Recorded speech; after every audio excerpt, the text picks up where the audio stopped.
Okay, we're down here now. This is where the 5 fingers has to move. Don't you tell a da-da, lower, lower, up, da, da, da, da, da, do, re, mi, fa, sol. You follow what I'm saying? So try to get it as much as possible. Look at the music.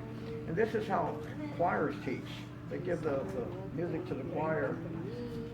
What the choir director will do, and if you've been in a choir, they'll have a little pitch pipe. They'll give the soprano his note.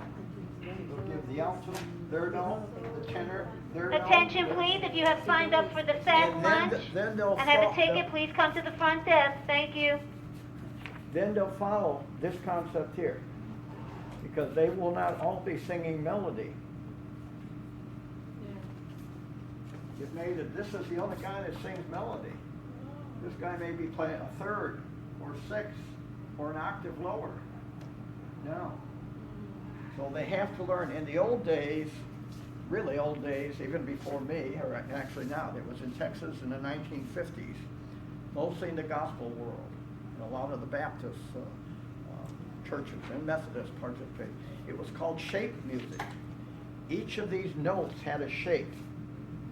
Okay, a circle, a square, a triangle.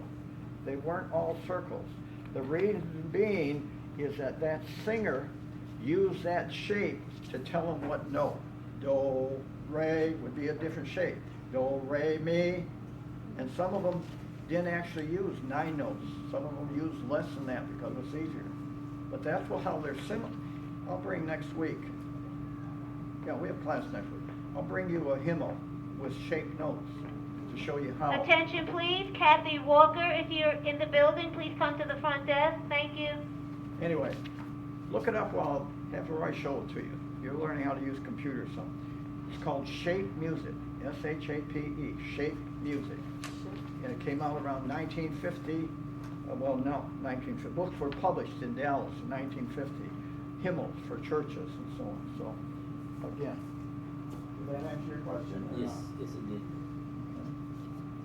I think he wants to know how You to brought a sing. harmonica? But, Get it out. See if you can play it like that. Da da da da da da da da da da. Just go down. 1, 2, 3, 4. Da da da da da da da da. Doesn't matter. Harmonicas, by the way, come in different keys. You can get them in the keys. So harmonica players may have a built. If you ever look at them, they got one in the key of C, one in the key of D, and other instruments come like that too. And then you can get a chromatic that you slide and it will change keys. What I'm saying, when you're playing a diatonic scale, he theoretically, what I just told him, should be able to play that. And if he has another accordion or harmonica, they can play it too. Okay. They might not sound good because he might be in C and they are in D. You can play But silent night. the music theory is exactly the same. So just try. Jolly old. Attention, please. We have some extra sack lunches if anyone's interested. We have turkey, ham, and cheese, chips, fruit, and a pickle. $3. Thank you. Anyway, my dad played harmonica. He could never read music. Anyway, this is how, in the old days, harmonica players learned to play. so signing 9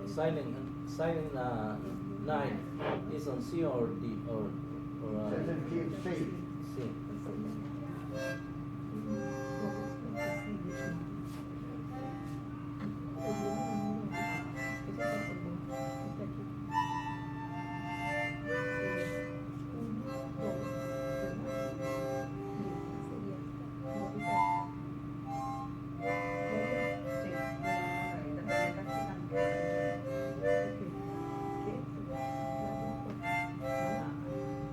Okay, watch.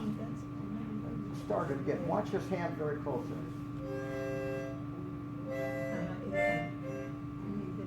Okay, wait, stop. Start again. Watch his hand. Why start too high? Anyway, what you're seeing is what he's doing. That brings a vibrato in. On the piano, that would be tremolo.